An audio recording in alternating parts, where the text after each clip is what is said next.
The non-flagship offerings in 2025 have been incredibly compelling. You've got offerings from Apple, Google, Xiaomi, Poco, just to name a few. And then you have this, the Honor 400 Pro. Now this gets you a Snapdragon 8 Gen 3 chipset, a 5,300 mAh battery, which will recharge at 100 watts, and that's a silicon carbon battery, and a main lens of 200 megapixels. So it's another great addition to that sub 4-digit cost.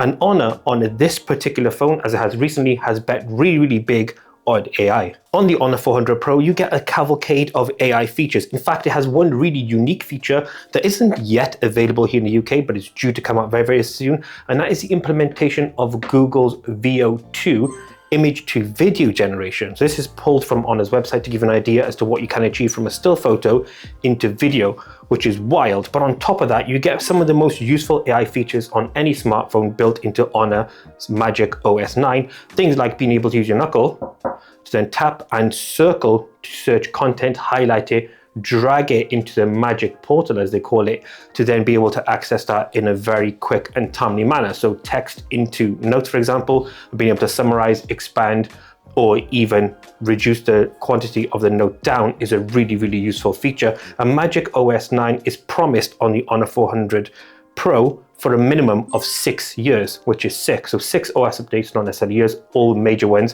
which is awesome. Beyond that though, when you're looking at the OS as a whole in terms of its operation, it runs super smooth. Tons, as we said, of AI features, but on top of that, you can do AI wallpaper generation, you've got lock screen customization, and navigating around the phone is super easy. No issues at all with any jitters or slowdown or drop frame rates on the 120Hz AMOLED panel, just as you'd expect. And beyond that, the processor is an 8 Gen 3. That powers a lot of the AI functionality, of course, within the Honor 400 Pro, but it also powers a lot of the AI features and the software image processing in that triple camera array on the back of the Honor 400 Pro. So the cameras on the rear of the Honor 400 Pro is led by a 200 megapixel main lens with OIS on top, but then on top of that you also get a 50 megapixel telephoto and a 12 megapixel ultra wide, and on the front, they're not skimping anything here, you get another 50 megapixel camera on the front, which is wild. And now the output, let's talk zoom right off the bat. You can get up to 60x AI Superzoom, as Honor calls it, which allows you to zoom even further, take that photo, and then there's a lot of post-processing to capture the photo. How good is it?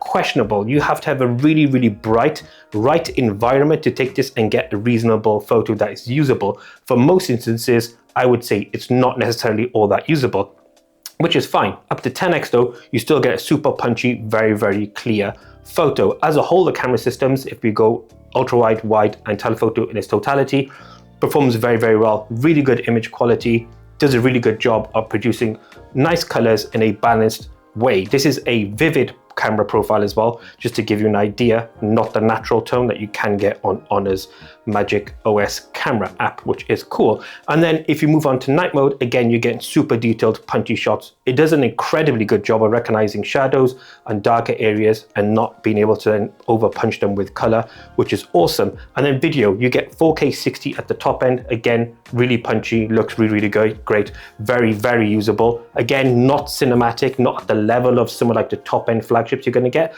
but still a great overall photo. If we move then across to things like the 8 Gen 3 performance itself, when you're running through 3D Mark's benchmarks and you're doing 20 cycles on its wildlife extreme test, it gives you an idea as to how much battery uses and the heat. And to be honest, it actually runs pretty well. It does get a little hot, and that's a pretty extreme example, and the battery percentage reduction is again understandable. If we move over to gaming performance, again, this has a custom setting in it, turbo graphics of some sort, that allows you then to boost the frame rates and the quality of the graphics.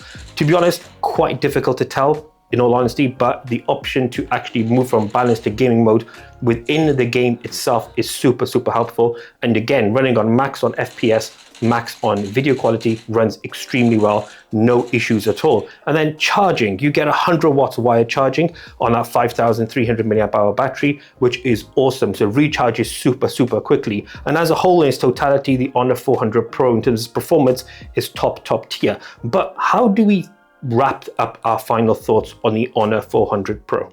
Let's give you a quick rundown of the design. Essentially, you've got a still on a sticker to this, not a flat display, but a curved display in all four corners. And on the rear, you do have a reasonably large camera housing, but it's not obtrusive or weird in any way. In fact, if you're putting it down and you're rolling it, it does have a little wobble, but nothing too extreme.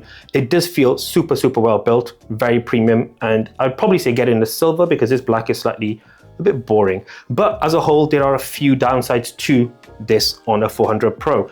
Of course, one of those isn't the price tag at $699, but what you do miss out here if you do buy the phone is, outside the promotional window anyways, you don't get a charge in the box. So being able to achieve the 100-watt charging speeds, not possible unless you buy a third-party plug or Honor's own plug. And then it doesn't get wireless charging, which is a bit of a weird omission. But overall, on its totality as a whole, it's super, super good. Runs incredibly well. Great display, great performance, and Magic OS is a standard OS in the Android ecosystem. At $699 for this 12 gig of RAM, 512 gigabyte variant is super great value for money, and the Honor 400 Pro is another really great addition to that sub-flagship level. Let us know in the comment section your thoughts on the Honor 400 Pro or any of these sub-$1,000 smartphones you think you'd buy. Would it be this, or would it be something else from the other companies we mentioned? Until the next one, we out.